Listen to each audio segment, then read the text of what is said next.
Alright guys, I'm here back with a new video. In this video, I'll be talking about my thoughts on The Last of Us Part 1, the remake to the original Last of Us, and a controversial one at that, but one that I was pretty excited to get. I mean, I am a massive Last of Us fan. I know the first game inside and out. I've played it dozens of times. I've speedrun the game. I've watched numerous speedruns of the game. Last of Us is debatably my favorite game of all time at this point, and for us to be getting a full-blown remake of it was a very exciting prospect. It's a prospect that I even mentioned back in my Last of Us Part 2 retrospective I did over a year ago now, that I would love to see the original Last of Us remade in the Last of Us Part 2 engine. And that is exactly what we got here. Though along with that obviously came a lot of controversy, which we will get to. But again, this game is essentially a one-for-one remake of the original game. Now there's a lot of debate out there of, is this a remake or is this a remaster? And really just a lot of this is really just dumb. And it feels like people don't know the actual definition of a remake. Where I think the gaming community has gotten so used to remakes in the likes of Resident Evil 2 and Final Fantasy 7 that are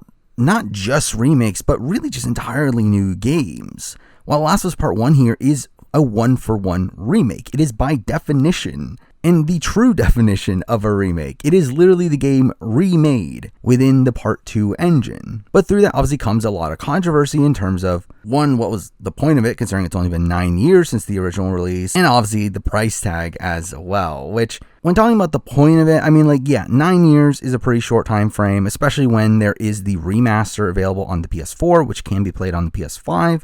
And when we're adding in the price tag of $70 to that as well, I do get the criticism. Now, just in general, the $70 price tag for games is something that I'm not personally bothered with, especially when it comes to games coming from Sony themselves. I mean, I am willing to spend $70 on a premier AAA title to the likes of a God of War or Horizon, Uncharted, or Last of Us. Like, to me, those games are worth the $70 price tag. Now, from other companies, maybe like a Ubisoft, $70, again, that is steep, especially for the lesser quality of their games. But again, for me, the high quality of game that comes from Sony is worth the $70 price tag. To me, that is not an issue. Obviously, the issue here of Last of Us Part 1 is the fact that this is a remake. A remake that does also kind of feel unnecessary, considering the game is already playable on a PS5. And again, I 100% get that. However, for me personally, I was 100% willing to pay it. Again, as a massive Last of Us fan, this is something that I've personally been wanting. But for people that are not as into The Last of Us and have experienced it before, I can understand the $70 price tag being a lot for a game that was remade. I do think ideally the price would be somewhere around $50. Though, to be fair, I think even if it was that, people would still complain. But I think at the end of the day, I mean, this is a game that has two separate audiences, both on the complete opposite ends of the spectrum. I think, one, there are the people who have never played The Last of Us before, and through that Part 1 here is the perfect way to play it. Again, it is a better version of the original game in almost every conceivable way. And especially when we're talking about from a more casual standpoint, I think it is pretty much the definitive version to play. Now, I think the other audience is people that's on the opposite ends of the spectrum. People like me, people that know the ins and outs of the original game and can pick up on the minor details that were changed and care enough about the game to continuously replay it and have different experiences through the different ways you can play it, to which Part 1 here adds a numerous range of ways to play the game.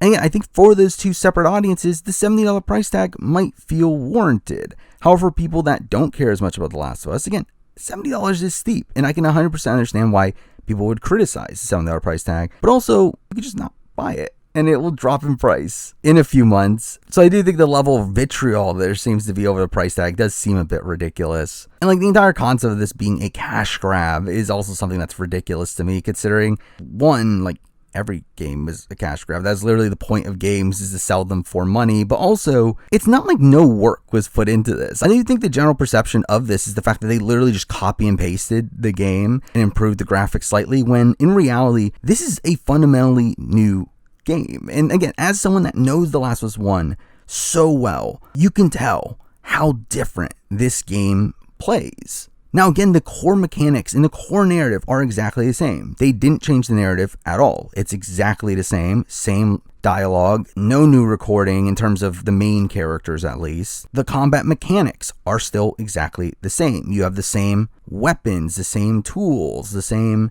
abilities, but the way that those function are radically different here. Again, this game is in the Part 2 engine, and through that, the gameplay feels like a bit of a mix between Part 1 and Part 2, where again, the core functions are the same as Part 1, but they function in the way that Part 2 does. Now, I will say melee combat is probably the thing that feels the least changed here. It does still feel very similar to Part 1, but in terms of like the shooting feels a lot more heavy, very similar to Part 2. Feels more realistic. And I do think that comes with pros and cons. I do think in a casual playthrough, again, it's fine. Again, it makes it feel more realistic, more grounded. That is kind of the point of The Last of Us at this point. However, in the original game, it felt a lot more gamey, and through that, like, you could just shoot your weapon almost instantly. There were a lot of like tricks you can do to skip over a lot of the more realistic aspects of the game, where in Part 1, a lot of those animations are being forced upon you. I mean, the shooting, it takes longer for Joel to pull out his weapon and for you to be able to aim. It, again, feels heavier. It feels like there's a bit of a lag. It feels very much like Part 2. And again, this is a realistic portrayal, but it definitely takes away a bit of the gaminess from the original, which again is a pro or a con. I think in terms of a casual playthrough, I do think it is overall pro. However, I think from like a speedrunning perspective, which is one of the point of views that I look at the game as, it definitely is something that slows down the game.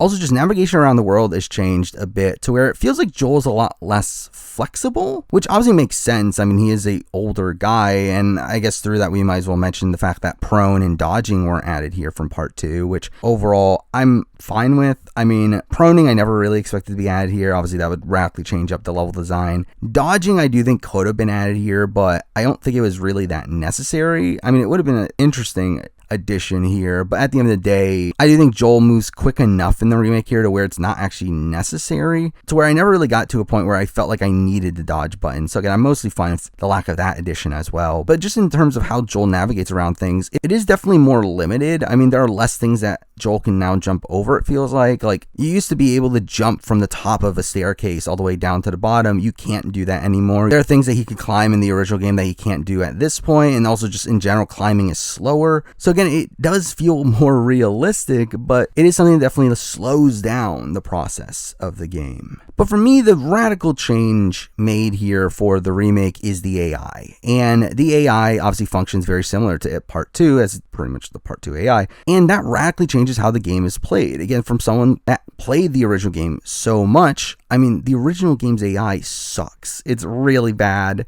especially companion AI. And this game improves upon that in every conceivable way. Companions are a lot smarter and are able to actually kill enemies this time, to where obviously they could in the original, but they just sucked at it. Also, enemies are a lot more aggressive in this, to where even playing on a normal difficulty, the game did feel harder than it did on the original game. Now, I will say that the game is actually a bit more lenient in terms of supplies and ammo than it was in the original game. But again, the enemies themselves are definitely a lot more aggressive, which again, mixing that in with the slower combat, I do think it can lead to middling results. I did find some of the sections that had a bevy of enemies to be a bit overwhelming. Something like Coal Mine in particular felt ridiculous. But again, the AI is another thing that makes this feel like a radically different game. But obviously, the more apparent change to all this are the graphics, which is probably one of the best looking games I've ever played. I mean, the graphics in this game are really insane. The facial animations and the attention to detail are some of the most impressive I have ever seen, to the point where I think it really does improve your experience of the game. Now, again, does it warrant the $70 price tag? Again, that's up to you. But there are a lot of like little details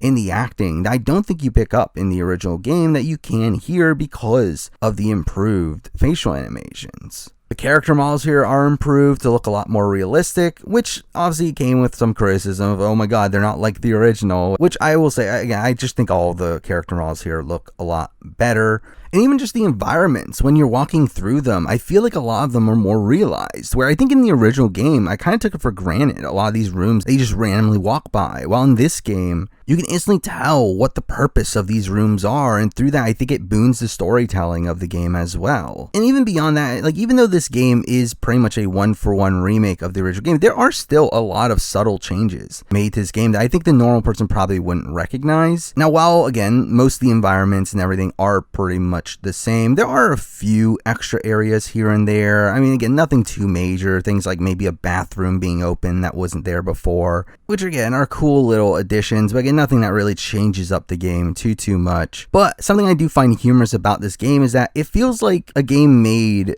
that fixed all the glitches of the original game. Where, again, something that you wouldn't notice on a casual playthrough is the fact that The Last of Us 1 is a very glitchy game. There are a lot of sections that feels like the developers didn't take into account how people would be able to glitch their way through certain sections, and this game plays a counter to that, to where it feels like they fixed all of those issues. I mean, there's something like this puzzle section, a financial district, where before you could have skipped the entire puzzle by literally just jumping from the side onto the ledge, where you can't do that anymore. They now block that area, and it feels like there are numerous spots throughout the game to where they recognize the fact that people have found those exploits and have countered them there. And along with that, also, again, like just minor improvements here and there. Headshot registration is something notoriously banned in the original game. It's much better in this game, again, like part 2. There are areas where in the original game you could simply just run through them, to where they did modify that for this game as well, to where there are certain sections where you have to kill the enemy that's guarding the door before being able to open the door,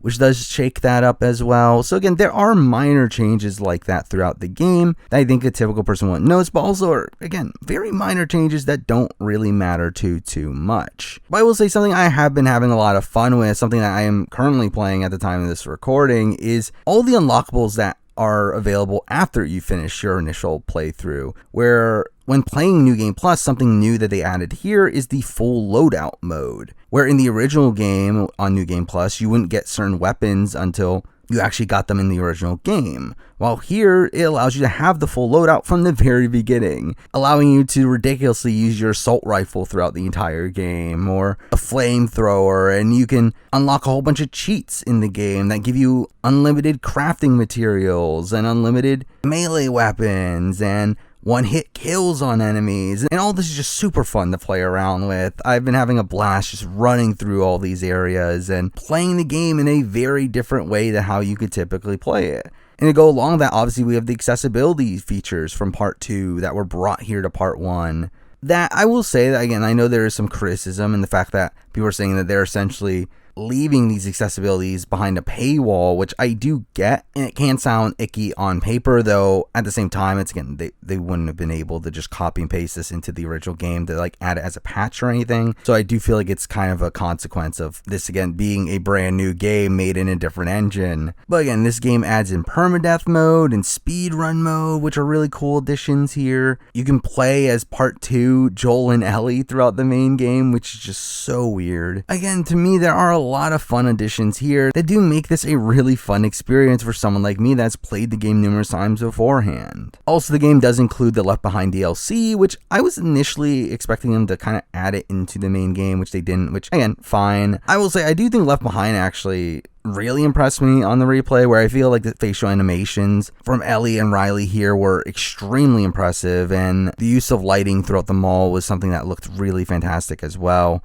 Now, I know there's criticism for the fact that they didn't include the multiplayer here, which, again, is fair. I don't care personally. I'm never going to play it personally, but again, I can understand why that's obviously a complaint here for why it doesn't warrant the $70 price tag. But really, I feel like that's most of what I have to say about the remake here. Again, I do adore this remake. For me, again, The Last of Us is already one of my all-time favorite games, and this is a modified version of it. Again, mostly improves upon the original game, though with some, again, minor nitpicks that mostly come from a speedrunning point of view. But I do think if you were to want to play the original game for the first time, I mean, this is the definitive way to do it. And if you have played the game before, there are definitely things added in here that can boon your experience as well. Though again, if you aren't the massive fan of The Last of Us that I am, I do feel like it is probably worth the wait for it to eventually drop in price, which it will. So again, like, I mean, did it need a remake? Not necessarily. But I think it's a game that definitely boons from having a remake here. Where while the original game is still very playable, it does have a number of issues that can get annoying, to where, again, them fixing it here while also improving the graphics and the gameplay is overall just a net positive here. But I mean, there we go. I mean, those are my thoughts on The Last of Us Part 1, which again was a very rambly video of me just talking about all the different points that I wanted to make here. Now, moving forward, next year is the 10-year anniversary of The Last of Us, to where I do intend on making a very big retrospective on it, going through the game scene by scene, in a similar way that I did with Part 2, though I'm probably a bit more detailed, considering even then, I think my Part 2 retrospective is not as detailed as I would have done it nowadays, but I plan on doing a really big retrospective there, so stay tuned for that at some point next year, again, around the 10-year anniversary. Also, we do have a lot of games coming up pretty soon, games like A Plague Tale Requiem and God of War Ragnarok, both of which I am buying at launch, and through that will be making videos talking about my thoughts on those after they come out. And just in general, stay tuned for more videos down the road. But for now, that is the video. Thank you for watching.